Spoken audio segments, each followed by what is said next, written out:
What's up, guys? I'm Gabby Wilson for MTV News, and I'm here with the beautiful and talented Lana Del Rey. Hello. How you doing? So good. What's up? White Mustang, the video, dropped sort of recently. Yeah. Talk to me a little bit about the creative treatment and inspiration behind that. Well, there were layers to it, I guess. I love architecture, so I love that it is set in a Lautner house. I wanted to, the name of the record that came out this year is called Lust for Life. I felt like it was sort of full circle for me thematically from Born to Die. And I wanted this third video to feel like a full circle moment too.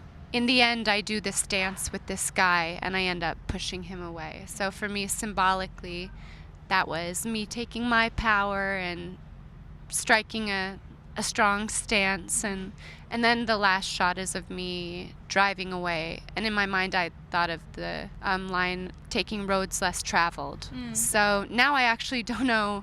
I do know where to go from there visually, but for me it was like an exciting departure. Yeah, sort of like ties some things up but opens up a door for something new. Exactly. I think life can imitate your art. For sure. Yeah. Is it a missile or a rocket? There's been a lot of conversation about whatever that is. Can you unpack the symbolism behind it a little bit? Yeah, it started as a rocket a year ago, and then as tensions have been rising with North Korea, I've been thinking about it more as having nuclear connotation. It was timely in that way, not really planned, but it was done in special effects before April when we started seeing more trouble politically in that way. And what does that mean to you to have that represented in that? What does it mean to me? I mean, I guess for me, myself, I'm saying I'm not ignoring it. You know, that's something. Like, I'm not afraid, but I'm, awake and I'm watching. And there's a question mark, too. Like, right. There's so many layers to it. Definitely. I think maybe you tweeted this, that it also sort of harkens to some things being completely out of your control, or they feel that way. Yeah, I mean, a missile is definitely bigger than us in that way.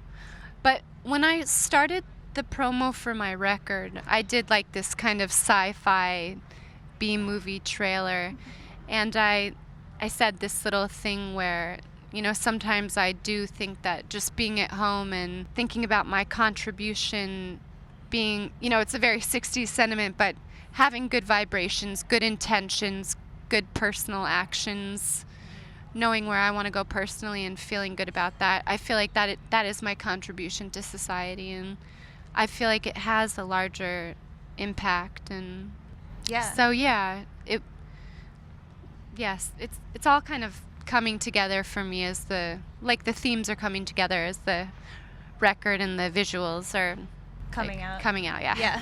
I like that you bring that up, because one of the things that I found most interesting about Lust for Life is if you look back at your catalog, well, you could classify a lot of it as like pretty nihilistic, but this is perhaps your most optimistic record to date, and set against times that are like sort of dark. There's like a political upheaval. Yeah. Why was that a turn that you felt natural taking? My own personal timing of where I was sort of, I felt like I was changing for the better, while the world was sort of taking a very obvious dark turn, at least. It seemed that way in the media.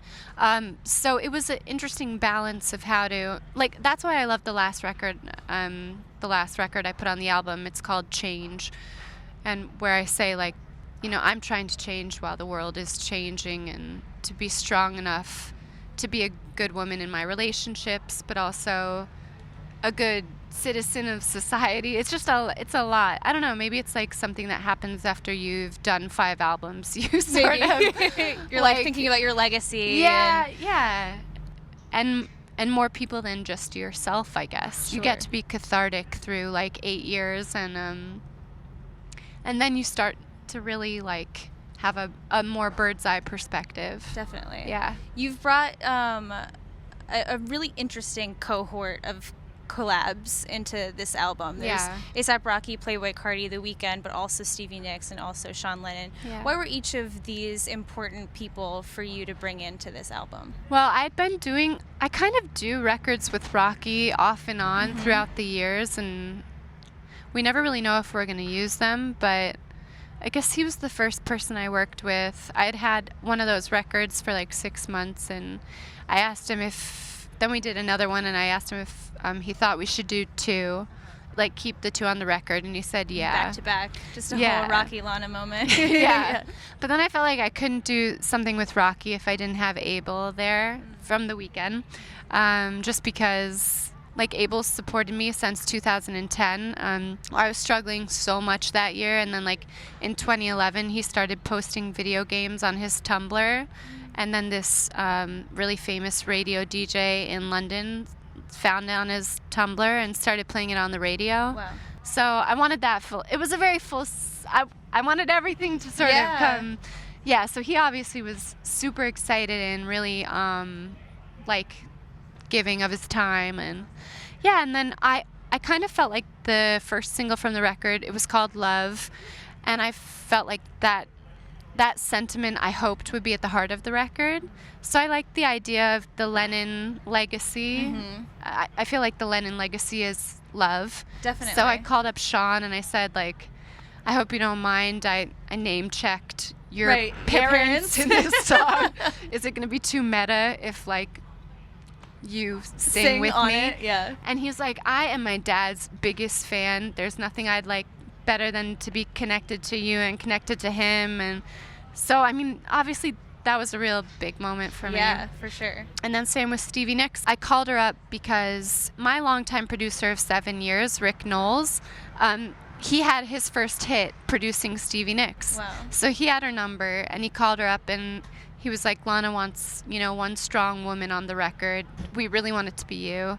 And she was like, I'm on it. I'm on the plane. So the whole thing, I mean, that was one call I was afraid to make. Yeah. How did that go?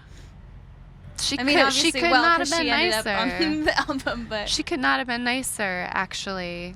And I got to see her play at, I think, Dodger Stadium with Nice. Fleetwood Mac, and got to go Sounds backstage, amazing. and it was, cool. So there's like a lot of layers of interconnectedness on this yeah. album.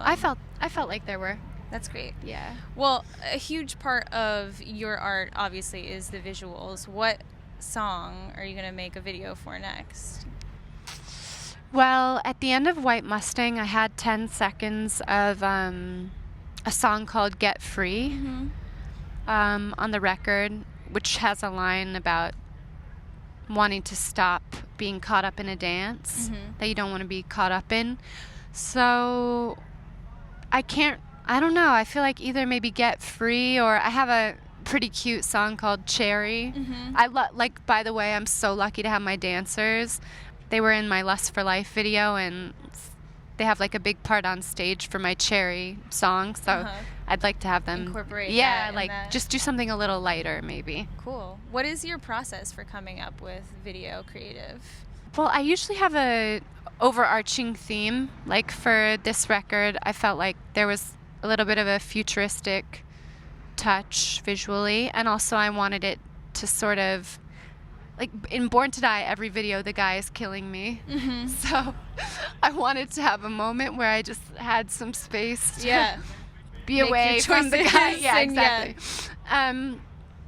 So that was a big theme, and then color. I also just love like having color schemes Every and album themes. definitely has like a solid colorway that's throughout all of the videos. I think so, and this one is actually just more colorful in general. So maybe something Technicolor. Yeah. Put me on the spot. Amazing, a little like Wizard of Oz moment for you. Yes. You are about to go on tour Yes. soon with Jhené Aiko and Uchis. Yes. Why did you choose those girls as your openers? Callie I've been listening to for a long time. My producer, who I mentioned before, Rick Knowles, he hasn't worked with that many people since he started with me 7 years ago, because I do keep him very busy. But one girl he brought up to me was Callie. He was like, I don't know, I think I can be a little bit fierce. I think he was like afraid of like what I would say if he was going to work with another girl who was like doing something similar. But I was like, she's actually one of my favorite artists. Yeah. I just feel like she's very sexy, very easy listening. I love her visuals. I like that she was a visual artist first, and I can really tell she directs everything. And I love that she's from Colombia. Yeah. Yeah, there definitely is like a synergy between the art that you guys are into making. And it's pretty vintage as well. Like, she has a super retro flair. Yeah. And then Jhené's just like a really good person. I feel like she's had a really big story, a long story that she's shared a lot of. And I haven't shared a lot of my story because I've never really felt like I've wanted to. So I admire that she has like explored that in her interviews and in her records. And it's like very brave. Her voice is also killer. Yes. Also that. Yeah. And to put an album with like 22 tracks on it is no small feat. No. It's crazy. Yeah.